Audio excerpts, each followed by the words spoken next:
بدأت منين؟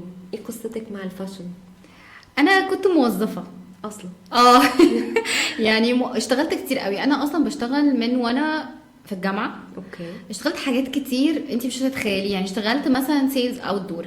اوكي. كنت بركب الباص اللي هو الاخضر ده واروح للكلاينت لحد عنده ما يقابلنيش. لا ما تهرجيش يا ريم. والله العظيم. اصلا كنت بشتغل سيلز اوت دور. واحد اللي كانت يقول لك لا دي كارثه، ما يقابلنيش اصلا. تحسي بايه؟ كنت بحس طبعا ان انا كنت الاول عندي شوك. هي الناس دي اللي بتعمل كده.